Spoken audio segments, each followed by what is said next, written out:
Watu wanasema graphic design imekufa, imechukuliwa na AI. Je, ni kweli robot linaweza kuchukua nafasi yako au kazi yako? Kila fani kwa sasa utasikia unataka kuwa mhasibu, AI inaweza kufanya. Unataka kufanya video content creation, unataka kufanya web design, unataka kufanya forex trading, chochote ambacho unataka kufanya saa hizi unaambiwa kwamba kazi zote zinachukuliwa na AI. So, nataka leo tuzungumze kuhusiana na swala hilo na tuweze kujifunza na kutoka na mtazamo mmoja wa nini ambacho unaweza kuamua. Kiufupi ni kwamba artificial intelligence au akili mnemba ilianza kwa kasi na kupata umaarufu mwaka 2022 Novemba, pale ChatGPT walipolilizi au kuzindua version yao ya kwanza. Imeendelea kutumika kwenye maeneo tofauti tofauti, kwenye nyanja zote za uchumi, afya, kwenye masuala ya kisiasa, kijamii na kadhalika. Lakini swala hilo limekuwa threat kubwa sana kwa watu wa creative, kwamba nyinyi watu wa graphics hakuna kazi tena kwa sababu kazi zote zimechukuliwa na AI.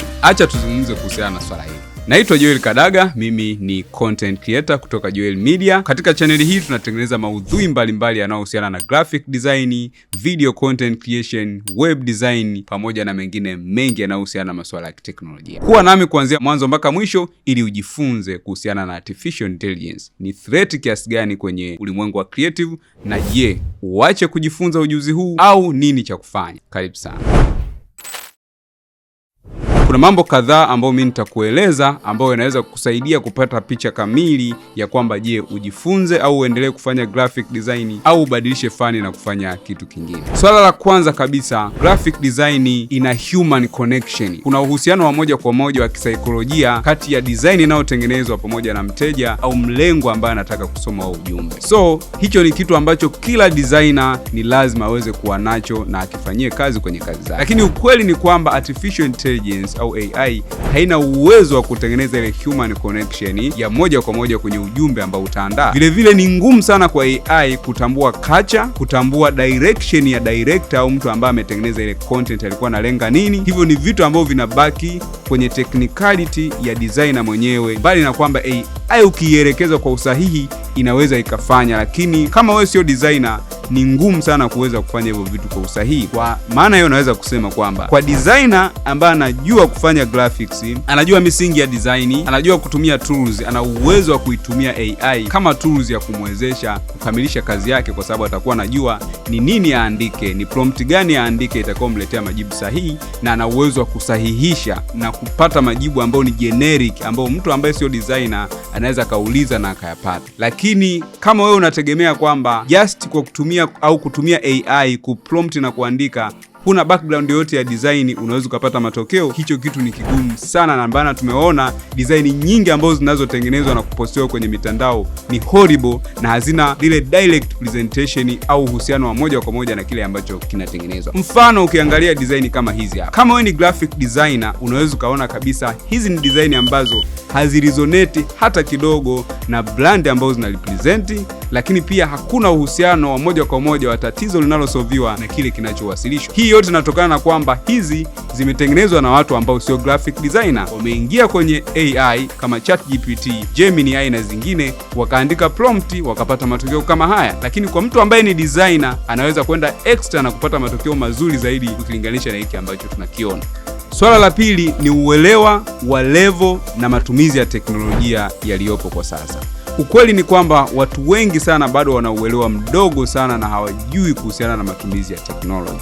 Watu wengi wana simu za mkononi, lakini tunaweza kusema wanatumia 1/3 tu ya matumizi yao ya simu. Lakini watu wengine hawajui mpaka leo hata utofauti wakati ya desktop na laptops. Je, tutazungumziaje matumizi ya AI ikiwa uelewa tu wa teknolojia ni mdogo kiasi hicho? Kwa hiyo ukweli ni kwamba bado sana fursa zote zilizoko kwenye masuala ya teknolojia kwa Tanzania na maeneo yote ya Afrika uko chini sana. Hivyo fursa yoyote ile inayohusiana na masuala ya teknolojia bado ni mbichi na ina fursa nyingi sana.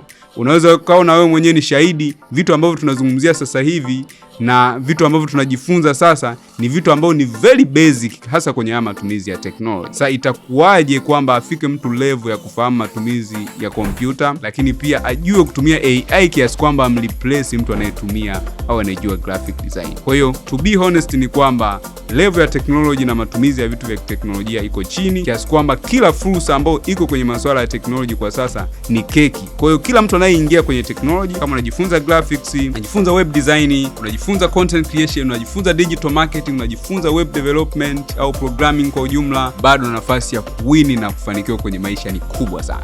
Kwa hiyo ondoa hofu ya kwamba AI itachukua nafasi ya kile ambacho unakifanya. Swala la tatu ni swala la mgawanyiko wa majukumu. Nitakwambia huu ukweli na pengine hutakaa usikie sehemu nyingine. Hakuna kampuni, taasisi au biashara yoyote ambayo inaweza kufanikiwa kwa mtu kufanya kila kitu. Hata kama unajua vitu vingi kiasi gani, hautafanya kila kitu. Hata kama ofisi yenu yote, nyinyi wote ni graphic designer, nyinyi wote ni content creator, hakuna namna kwamba wote mtafanya kazi moja. Lazima kuwepo na mgawanyo wa majukumu. Kwa wewe kama unaamua kujifunza ujuzi wa graphic design au content creation kwa ujumla, jifunze bila kuwa na hofu, kwa sababu nafasi yako ya kazi ipo tu. Kwa sababu kama ni CEO, kama ni mwajiri, kama ni kampuni, ni lazima itahitaji mtu ambaye ni dedicated kwa ajili ya kufanya kazi hizo, kwa sababu ya mgawanyo wa majukumu uliopo kwenye kuendesha biashara au taasisi. Lakini pia ili uweze kukua, ni lazima watu wengine wafanye kazi kwenye majukumu au department tofauti ili kufanya ofisi iweze kukua. Kwa hiyo hakuna namna yoyote ile AI yenyewe itachukua kazi yako. Hata kama watu wote watajua kutumia AI kufanya graphic design, hakuna namna nafasi yako itachukuliwa. Kuna nafasi ya wewe kuwepo kwenye ofisi au kwenye biashara au kwenye eneo lako na ukafanikiwa, kuliko kuihofia hiyo AI. Swala la 4 ni utekelezaji unaohitaji uwepo wa binadamu au mtu aweze kufanya kitu husika. Unaweza kusema physical execution. To be honest, kama wewe ni graphic designer, baada ya kumaliza design unaweza ukahitaji kuprint, kama ni flyer au ni bana. Hakuna namna yoyote ile AI itafanya hivyo. Kama unatengeneza mabango ya 3D, kwa namna yoyote ile utahitaji kupata mashine ya CNC uweze kurun, uweze kukata bango, then ukapeleke site. Hakuna AI yenye uwezo wa kufanya hivi. Kwa hiyo ndio maana naweza kusema kwamba kazi za design zitabaki kama zilivyo, na watu au designers wataendelea kuhitajika ili kuweza kukamilisha kazi hizo.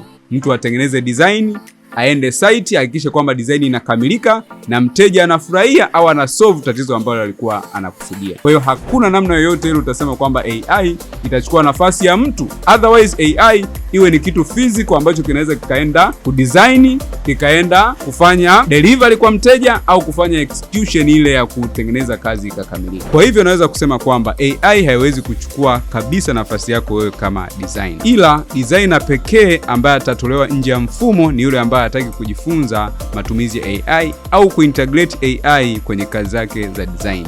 Unachotakiwa kufanya ni kumfanya artificial intelligence kuwa mshirika wako, kuwa mtu ambaye atakusaidia kufikiri, kutafuta inspiration na kuwa sehemu ya kupata machaguo ya nini ambacho unaweza ukafanya. Na kwa wewe ambaye hujui kabisa kuhusiana na graphic design, hutakiwi kuanza kuhangaika kujifunza kutumia AI. Jifunze kwanza misingi ya design, zifahamu softwares, uwe na basic ya graphic design, then jifunze kuhusiana na artificial intelligence ambayo itakusaidia kutafuta inspiration, lakini pia itakusaidia kwa kiasi kikubwa kuandika prompt nzuri zinazoweza kukusaidia kutengeneza mockup pamoja na content zingine ambazo zinaweza kuwa msaada mkubwa sana kwenye kazi yako. Hivyo itakurahisishia mno utendaji kazi wako katika kazi zako za design kuliko usipotumia AI au kaacha kabisa kujifunza na kuifahamu AI. Ikiwa utapenda kujifunza zaidi kuhusiana na masuala ya graphic design, unaweza kujumuika kwenye programu zetu za mentorship ambazo tunazitoa hapa ofisini kwetu pamoja na online. Unaweza kutumia namba zilizoko hapo chini kwenye description ili kuwasiliana nasi, kujua namna gani ambavyo unaweza kujiunga